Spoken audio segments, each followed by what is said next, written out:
Okay, welcome back. So we have a small portion left in our chapter number 2. It is composite supply and mixed supply, section 8. So if we go through our the Bear Act, GST, ICGST Act, we saw section 2 as definitions. Then section 3, 4, 5, and 6 is related to officers, powers, and authorities of the officers. Section 7 is related to the supply. It defines supply. So we have seen 771A. Then we have seen Schedule 1, Schedule 2, Schedule 3.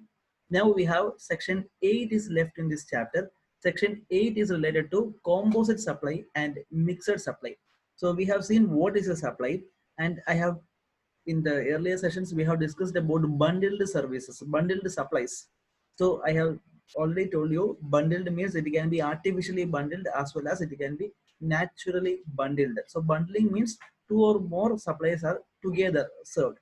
So let's discuss composite supply and mixed supply. Section 8. The tax liability, just a second. The tax liability on a composite or mixed supply shall be determined in the following manner, namely, a composite supply comprising two or more supplies, one of which is a principal supply, shall be treated as supply of such principal supply. And a mixed supply comprising of two or more supply shall be treated as supply of that particular supply that attract highest rate of tax. Simply it is given. Say bundled supplies, that means two or more supplies are bundled together. In such cases, if a transaction consists of two or more supplies together, then it is either composite supply or mixed supply. If it is a composite supply, then there will be one principal supply, and the total value of supplies, that means the two or more supplies will be there. So the total supply will be taxed in the rate of principal supply. Now, whereas in case of mixed supply, so there will be two or more supplies, and it will be taxed. All the supplies, all the total value will be taxed at one rate. Which rate? It will be highest rate. So if we will break down the individual supplies, we will check using our HSN codes, which is the highest rate for the supplies, and we will charge the highest rate for the total value of supply. But how we will distinguish a supply, a bundled supply, as a composite or mixed? We will go through the analysis. What is composite supply? Composite supply means a supply made by a taxable person to a recipient and comprise two or more taxable supply of goods or services or both or any combination, are naturally bundled and supplied in conjunction with each other in the ordinary course of business, one of which is a principal supply. So bundling should be natural. Say two or more supplies will be there, and both are generally given as a package. Both are naturally bundled in the course of business. Normally, as a trade practice, it is naturally bundled. And one supply will be principal supply. We have to identify the main supply there. Say for example, when goods are transported, when goods are sold, freight and insurance. Say we have CIF value and FOB value. Say within the value of the goods, freight and insurance will be given. So we know that it is a trade practice that freight and insurance charges will be there. So it is freight and insurance is naturally bundled. So value of goods. So one supply of goods are there, then services like freight and insurance are there. So value of goods, one rate will be there. Then freight, another rate will be there. Insurance, another rate will be there. But this is naturally bundled. So in such a case, what is the principal supply? What is the predominant activity in this case? Obviously, it is supply of goods. So the value, total value of freight, insurance, and value of goods will be taxed at a single rate. Which rate? It will be at the rate of goods. The GST rate of the goods, it will be taxed. Now, a composite supply comprising two or more supply, one of which is a principal supply, shall be treated as supply of such principal supply. So it will be treated as supply of goods only. So it will be treated as supply of goods, and the total value will be taken, and it will be taxed at the rate of the value of goods. So we will see the examples. Posak manufacturers entered into a contract with Chiku Limited for supply of ready-made shirts packed in designer boxes. Further, Posak manufacturers would also get them insured during the transit. So supply of goods, packing materials, transport and insurance is composite supply, where supply of goods is the principal supply. Again, another example we will see, a consumer buys a television set and he also gets a warranty and maintenance contract. So the television is supplied, along with that a warranty is also given, and then there will be a cost of warranty also, where warranty is a service and television is a supply of goods. So supply of goods is there, supply of services is there, two suppliers are there. So it is in the trade practice, anyway always warranty will be there. So it is naturally bundled. The common people in the normal trade practice, it will be always given as a package. So it is naturally bundled. What is the principal supply? Obviously, the supply of television is the principal supply. So what is the rate at which the total value will be taxed? It will be taxed at this value of television. So supply of TV is the television supply, principal supply, warranty and maintenance services are ancillary. Now, how to determine whether the services are bundled in the ordinary course of business? And again, there are small checks which are given for our knowledge whether it is naturally bundled or artificially bundled. The perception of the consumer or the service recipient. If large number of service recipient of such bundle of services reasonably expect such services to be provided as a package, then such a package would be treated as naturally bundled. So as we already discussed, it is a trade practice that, so when you buy a television, always there will be warranty attached with it. So this is a common practice. So it is naturally bundled. Then majority of the service providers provide similar bundle of service. So if you go to nearby shops also, or the competing shops also, they also provide television with warranty. So that means it is naturally bundled. Now another example they have given, service of stay in a hotel is often combined with the provision of breakfast and dinner provided free of cost during the day. Such a service is an ancillary service to the hotel accommodation, and the resultant package will be treated as services naturally bundled. So if we go to a hotel and stay for a night, then the breakfast will be complimentary breakfast. We don't need not to pay it. So there will be two services. One is supply, one is restaurant service, sorry, one is hotel stay and hotel accommodation, another one is restaurant. Two services are there. So what is the rate at which they will be charging the total value? The total value will be taxed at the rate of hotel accommodation, because that is the principal supply.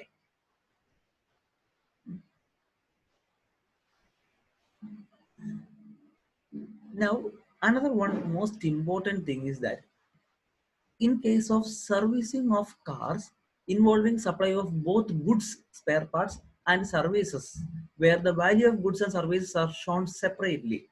So if we go to a workshop or a service center, and if we give say our scooter for servicing, so they will be replacing the oil or spare parts or the parts of the vehicle they will be changing, and there is a labor charge for the services, the repairing or the service they provide, servicing they provide. So at what rate the spare parts will be charged tax, and the service, their labor charge will be taxed, whether it is naturally bundled, whether it is artificially bundled, or whether both are treated as separate individual supplies.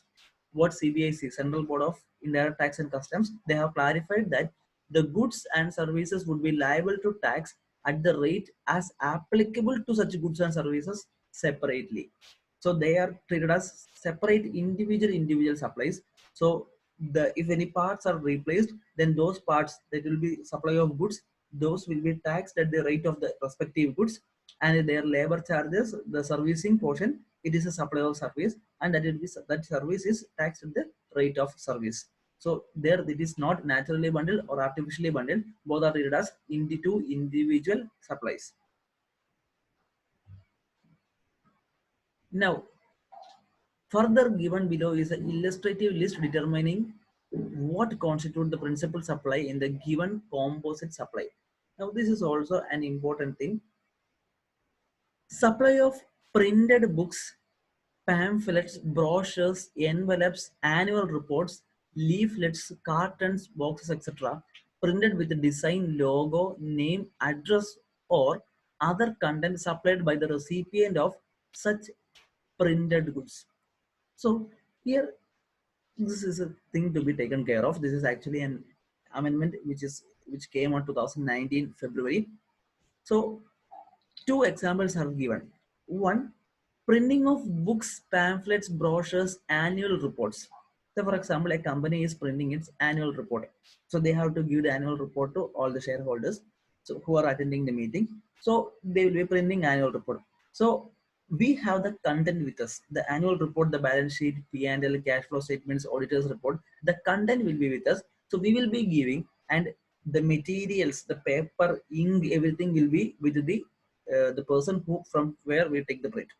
So where only content is supplied by the publisher or the person who owns the usage right to the intangible input. So we own the content of the annual report, while the physical inputs including paper and printing belongs to the printer. So the other person, he has the printer, he has the paper, he has the ink.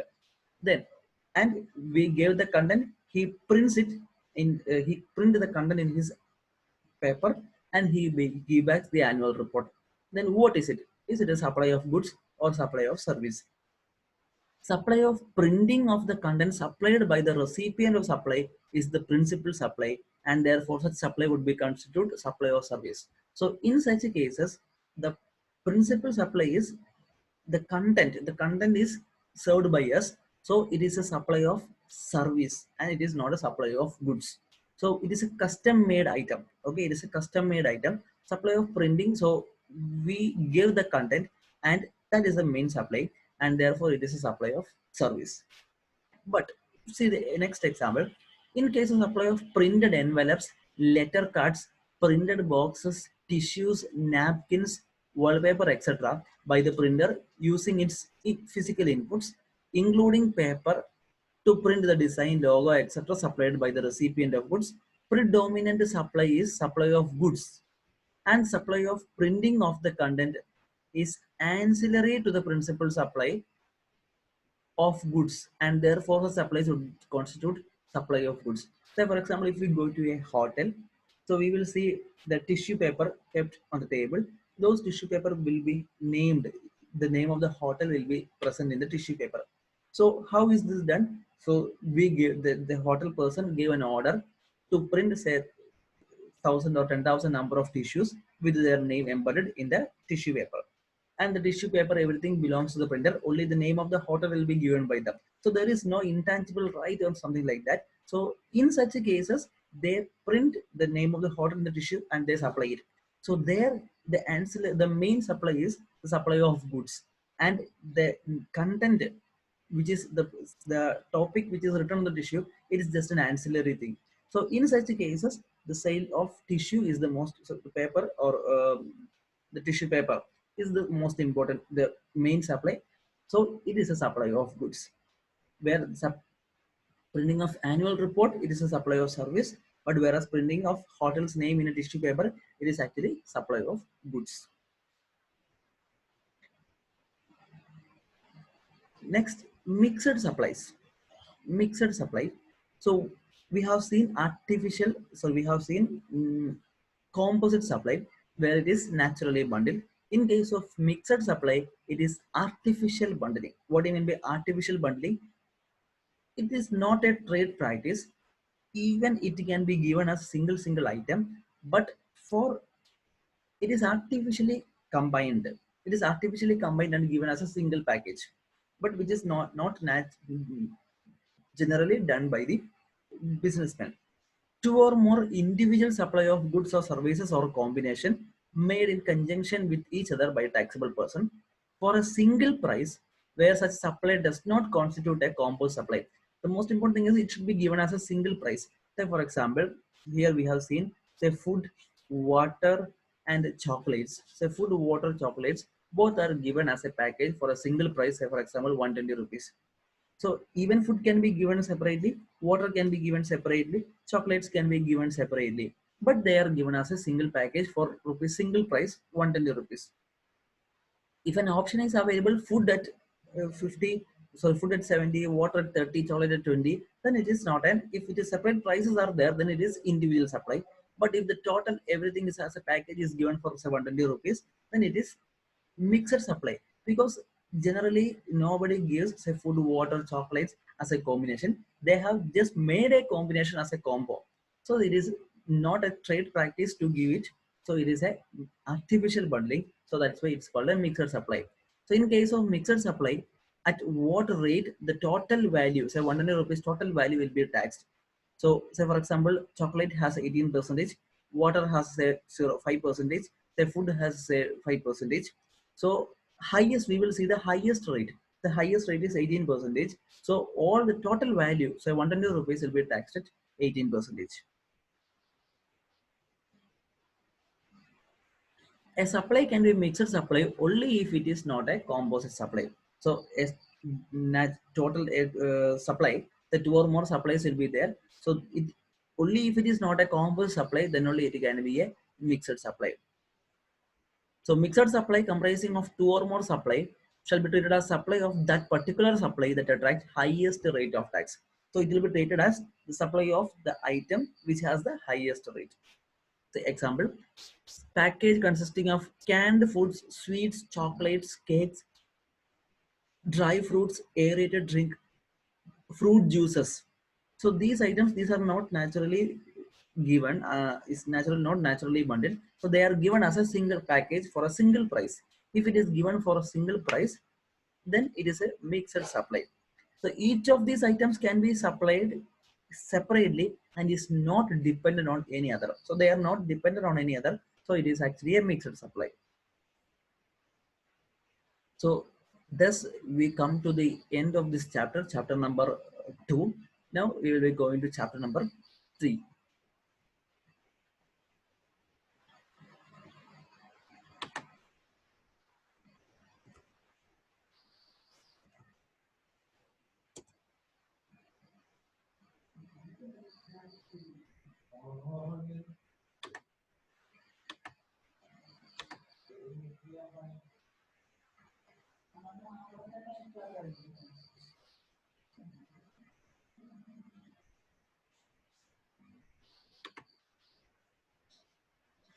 Okay, let's start with chapter number 3, charge of GST. In this chapter, what we have to study. So there are basically three main things that we have to study. One, provisions related to levy and collection of CGST and IGST.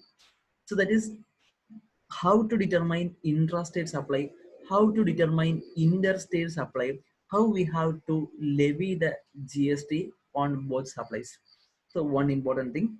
Then second thing is services on which tax is payable under a reverse charge mechanism, the RCM. So RCM is a very important topic. So this topic usually people have a lot of confusions how RCM is applied and what is the effect after tax is deducted on RCM. RCM means reverse charge mechanism. We will discuss that. Then third most important thing is composition levy. So we have discussed in the first initial introduction chapter itself what is composition levy. The people with businessmen, small businessmen having lower turnover, they can opt composition levy. So they need not collect GST. They need not, they cannot take the tax credit. They have to pay a percentage of their turnover. So they need not keep the records and all. So we will see what is the benefits of composition levy. And along with composition levy, a new item, concessional rate payment. Concessional rate payment has been introduced. So three things. One, levy of GST, then two, reverse charge mechanism, and three, it is composition scheme, composition levy and preferential in concessional rate. So basically section 9 of CGST and section 10 of CGST is in this chapter. So we have seen section 7 and section 8 we have studied in chapter number 2, and chapter number 3 we will be studying section 9 of CGST Act and section 10 of CGST Act. So let's start.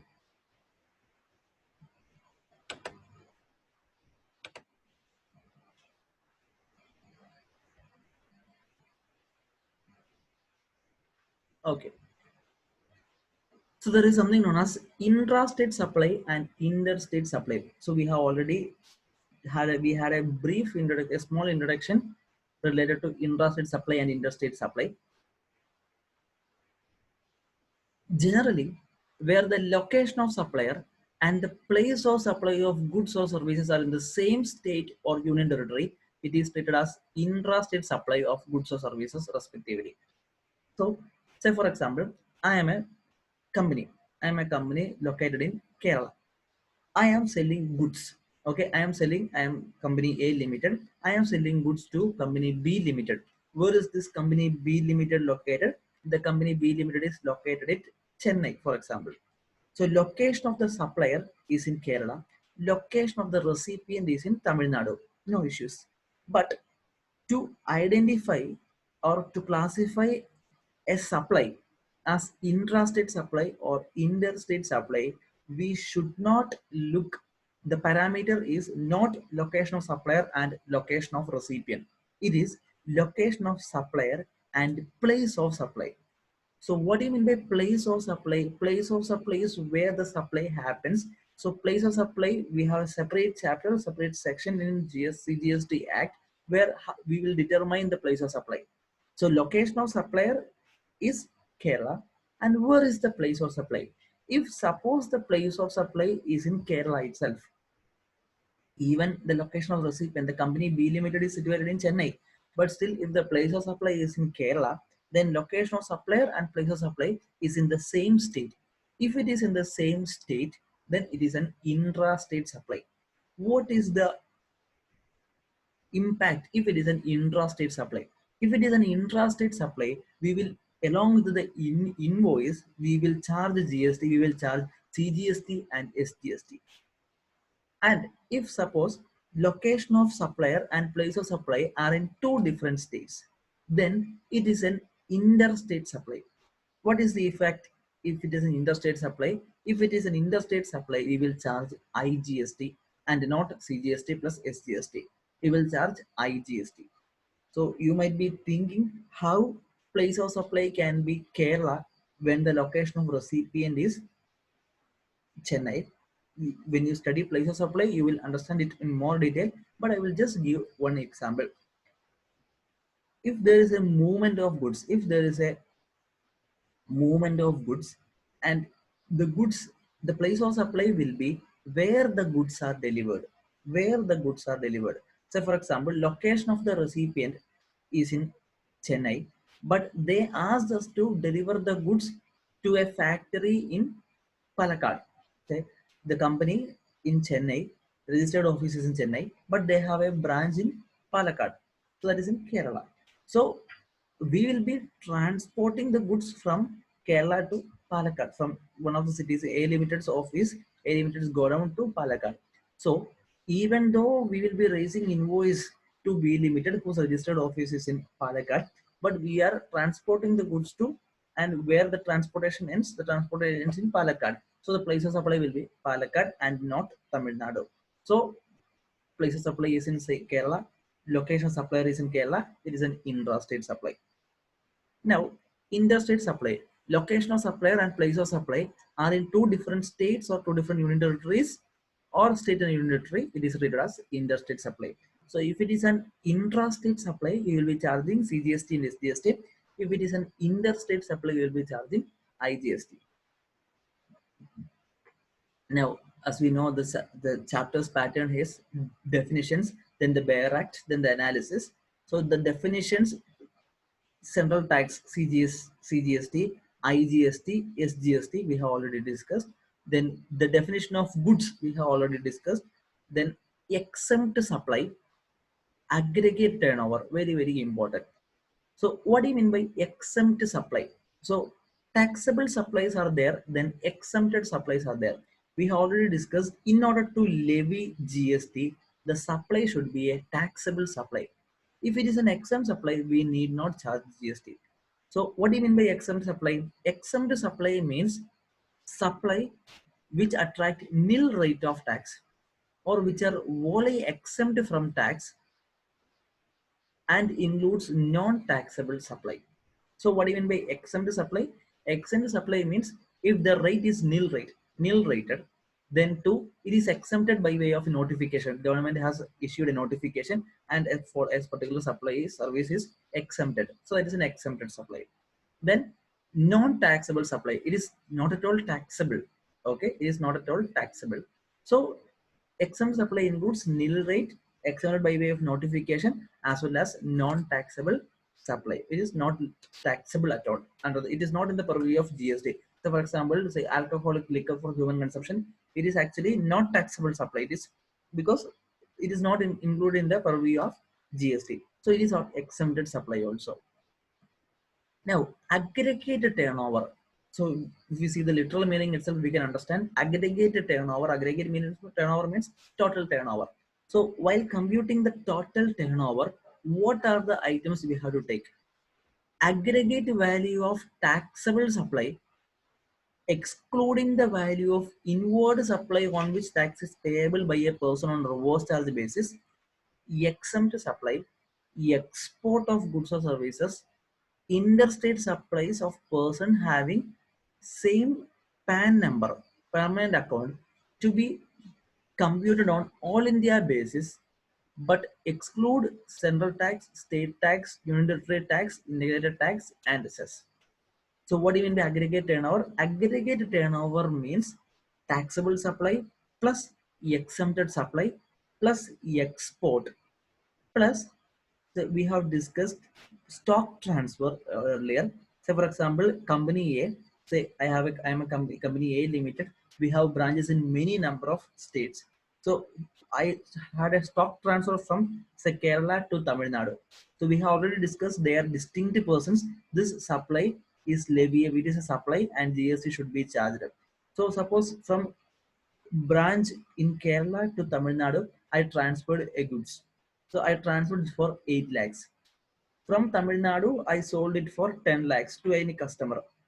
Okay. So ideally, the same goods are transported for 8 lakhs and the same goods are sold for 10 lakhs. So if we look at the turnover of the company as a whole, it is just 10 lakhs because goods are just shifted from one branch to another and they are sold it for 8 lakhs, sorry 10 lakhs, but still from the GST perspective, so 8 lakhs is actually supply because it is transaction between distinct persons. Then 10 lakhs is the sale happened to the customer. So 8 plus 10, 18 lakhs. So that is the turnover. So stock transfer between distinct persons is also included in the turnover, most important thing. So taxable supply, exempted supply, exports, then stock transfers, etc. All India basis turnover we have to take. So these are included in the turnover, but it do not include central tax, state tax, unitary tax, integrated tax.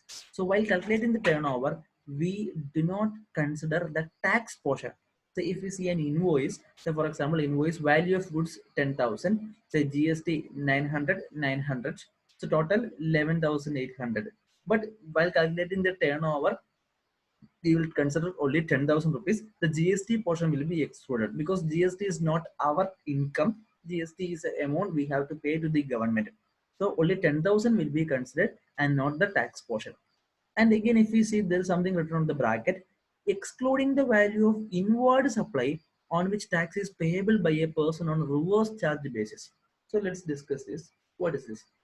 What do you mean by inward supply and outward supply? Outward supply means we sell the goods. So inventory move out of us. So outward supply means our sales. Inward supply means our purchases, cash go out of our pocket. We purchase or we incur some expenses. So we have already seen there is something known as reverse charge mechanism. There is forward charge mechanism as well as reverse charge mechanism. What is the meaning? So forward charge mechanism means, say for example, I am a supplier, you are a recipient. I sell the goods to you. You paid me the money. Okay. So I sell you the goods. I will issue invoice. I issued invoice, say 10,900 GST. So total 11,800. You paid me 11,800, out of which 10,000 is the value of goods. That 10,000 will be in my pocket and balance 1,800 will be there. This 1,800 I pay to the government. So supplier collect it from the recipient and pay it to the government. So this is actually forward mechanism where supplier collects from the recipient and pay it to the government. This is called forward charge. Now what is reverse charge mechanism? In case of reverse charge mechanism, the supplier will issue invoice only for 10,000. Okay, supplier will raise the invoice for 10,000. Now what the recipient will do, the recipient, and that service is a service which is notified as reverse charge applicable service. Now what recipient will do, recipient will pay 10,000 rupees. Okay, supplier is not he should not issue GST invoice. He should not mention GST in his invoice if it is a service which is where reverse that is applicable. He will issue invoice for 10,000. The recipient will pay 10,000 rupees. And now what the recipient will do? The recipient will pay 1,800 rupees, that is GST, 900 GST. He will pay GST from his own pocket. He will pay GST from his own pocket, and what he will do, and he can take the credit of it. So that is actually inward supply the tax. Instead of the supplier paying the tax, the recipient itself, he itself pay to the government, and he can take the credit. So after paying, he will take the input tax credit of it. So ideally, if we see, we paid the tax, but we paid the tax not on our sales, but on our purchase. So while calculating the turnover, we will never take our purchase. We will take only our sales. So inward supplies, which are notified as reverse charge applicable services, and I paid the tax as on reverse charge basis, that will not be included in my turnover. Now, the definition of business we have already discussed. Then consideration we have already seen. Person we have seen. Recipient we have seen. Then reverse charge. Reverse charge we have now we discussed. So forward charge as well as reverse charge. In case of forward charge, the supplier will be paying the tax to the government. In case of reverse charge, the recipient will be paying the tax to the government. Then services, the definition of services we have already discussed. Now supplier, taxable supply, non-taxable supply, taxable person, these definitions we've already seen. Now section 9, I told you section 9 and section 10 is in this chapter. Levy and collection of CGST and IGST, section 9.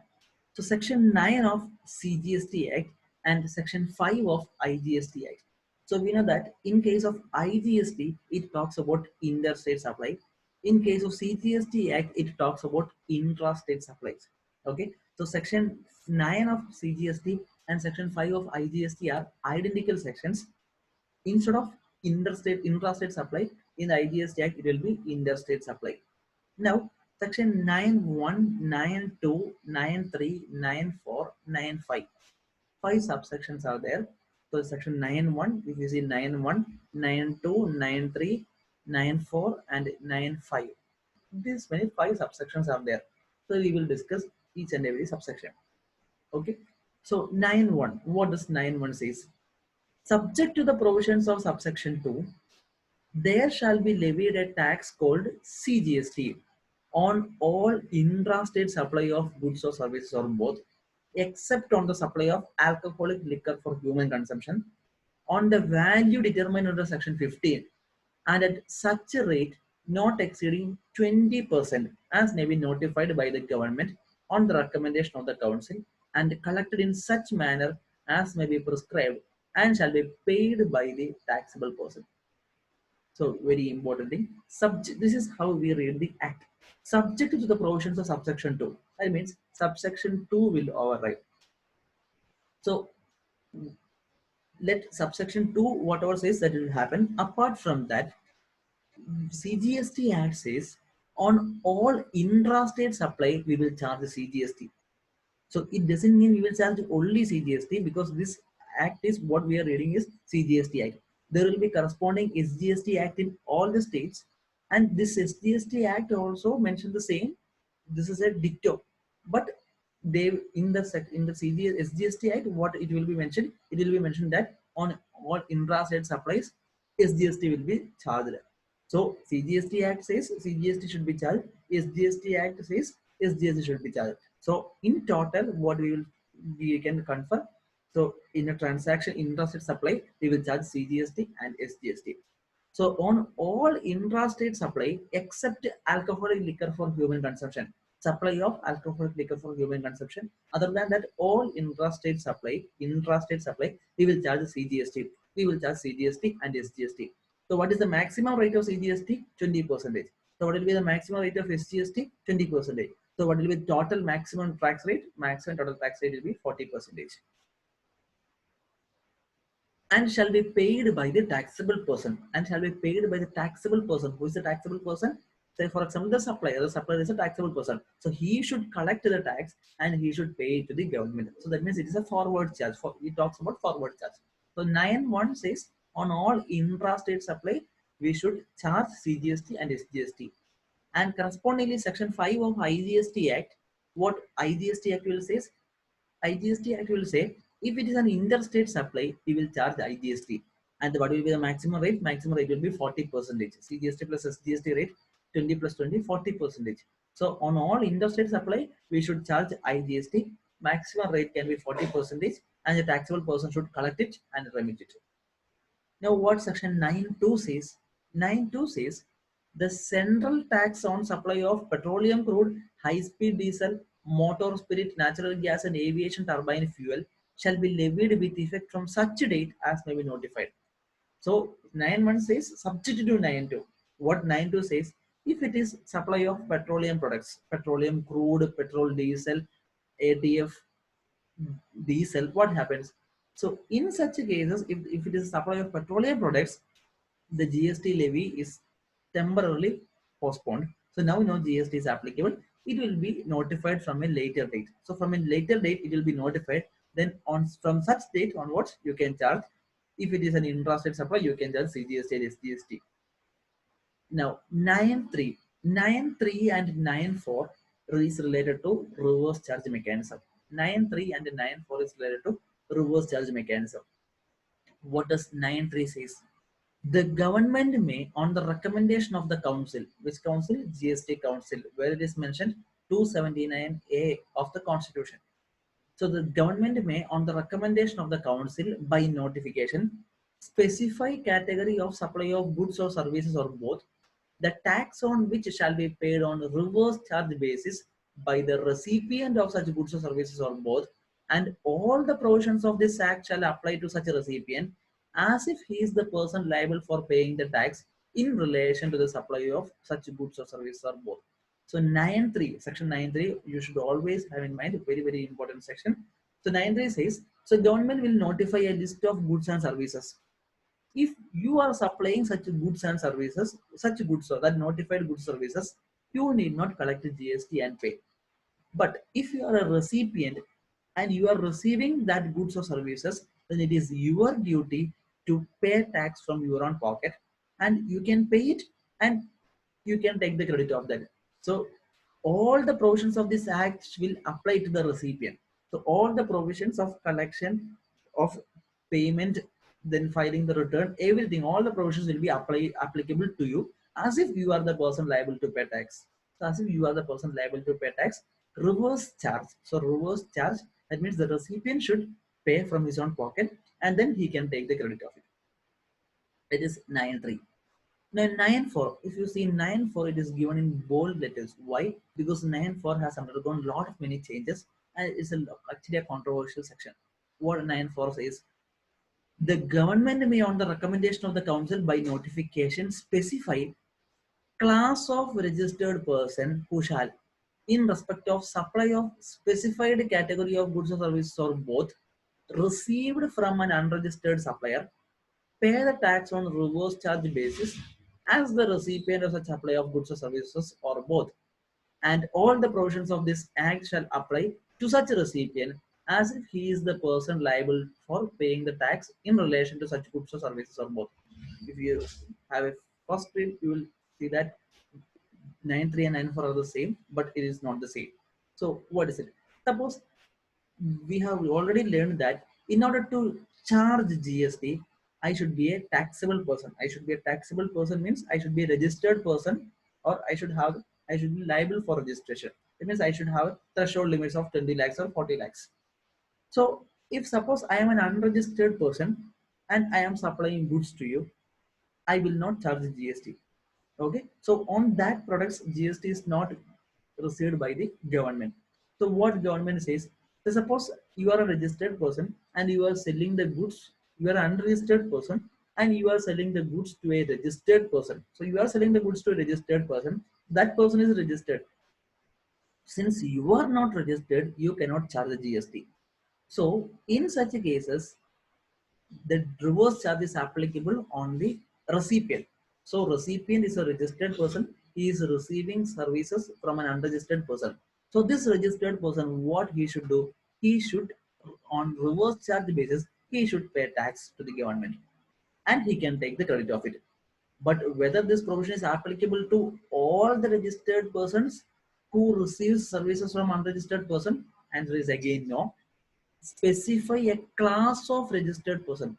Only notified registered person.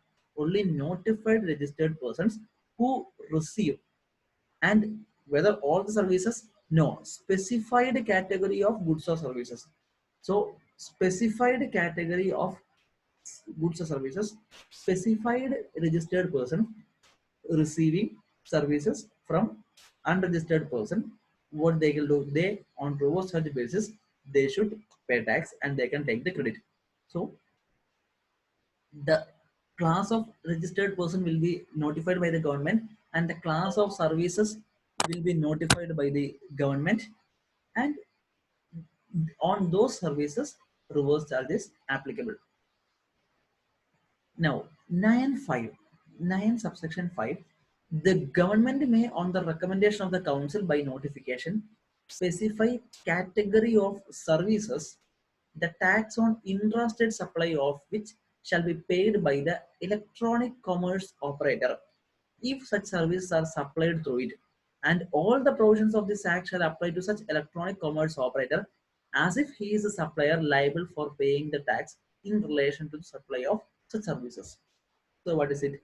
So nowadays, e-commerce operations are very are receiving lot of promotions. So what do you mean by e-commerce operator? E-commerce operator means they have a digital platform. So for example, Ola, Uber, Amazon, Flipkart, BookMyShow, Mindra, then Swiggy, then Uber Eats. So all these are digital platforms. So actually the supplier of service is another person. Say for example, suppose Ola or Uber, if you take an Ola or Uber, who is providing you the service? So the service is provided by the driver with a car, and we are the recipient. And who is Ola? Actually they are an e-commerce platform. So what does this e-commerce platform does? They connect the supplier with the recipient. They connect the supplier with the recipient. So the driver with the car, he cannot provide service without this e-commerce operator. So what 9 subsection 5 says, the government will notify few services. So if that services are provided through e-commerce operators. So if you are, say for example, if you are providing rent a cab service, and if it is notified in 9.5, so if you are providing you the service through an e-commerce operator, then the responsibility of collecting the tax and remitting it to the government is not on the driver, it is on the e-commerce operator. Okay, so the e-commerce operator is liable to collect the tax and pay to the government as if he is supplying the service. So if you have ever been to has booked a ride on Ola, you can download the invoice. If you download the invoice, you can see it is that invoice is not issued by the driver. That invoice is issued by the Ola itself. So they are liable for collecting the tax and paying it to the government as if they are the supplier. So as a three services are mentioned. So three services has been notified. If those services are provided through e-commerce platform, then the e-commerce operator is responsible for paying the tax. Now, provided that where an e-commerce operator does not have a physical presence in the taxable territory, any person representing such e-commerce operator shall be liable to pay the tax. And again, if the e-commerce operator does not have a physical presence in the taxable territory and also does not have a representative in the said territory, such e-commerce operator shall appoint a person in the taxable territory for the purpose of paying a tax, and such person shall be liable to pay tax. So what does it say? If suppose the e-commerce platform is actually digital platform. So digital platform, if there is a good server there, they need not have a physical presence in the taxable territory. So the government says if there is no physical presence in the taxable territory, what they should do? They should appoint a person. They should appoint a person. They should appoint a person representing such e-commerce operator, and that person is liable for responsible for the payment of tax. So they cannot escape from the tax payment saying that they have no physical presence. If they do not have a physical presence, then they should appoint a person as a representative, and that representative is liable responsible for payment of tax. So this is actually brief of section 91, 92, 93, 94, 95. Now we will go through the detailed analysis of 93, 94, and 95.